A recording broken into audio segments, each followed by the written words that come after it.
የውጭ ሀገራት ዜጎች ወይም የውጭ ሀገራት ካምፓኒዎችን ዋናውና የኢኮኖሚ የሚባሉ የሀገሪቱ ዋናውና ኢኮኖሚ የሚባሉ ቦታዎችን እንዲቆጣጠሩ እየፈቀድን ለምሳሌ እንደ ቴሌ እንደ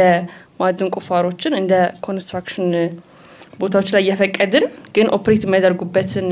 መሬት መከልከል በህጉ ወጥነት አለው ወይ ብለው ያስባሉ ሲቀጥል ኢትዮጵያን ቀደም እንዳሉት የክሎዝ ኦፍ የሆነ ፎሪን ኦነርሺፕ ነው የምትከተለው ይሄም ደግሞ በሚሆንበት ጊዜ ጎረቤት ሀገሮች ክፍት የሆነ የፎሪን ኦነርሺፕ ነው የሚከተሉት ሶ በዚህ ልክ ደግሞ ኢንቨስተሮች ወደ ሌላ ሀገር ኢንቨስት እንዲያደርጉ አያደርጋቸውም ወይ በአርቲክል 40 የፌደራል ኮንስቲቱሽን እንደተገለጸው እኛም ሀገር ነዋሪዎችም ሆነ የውጭ ሀገር ዜጎች የሚከተሉት የሊዝ መብት ነው ተብሏል የአውትራይት መብት ለማንም አልተሰጠም ሶ ቀደም አቶ ኑር ሁሴን እንደገለጹት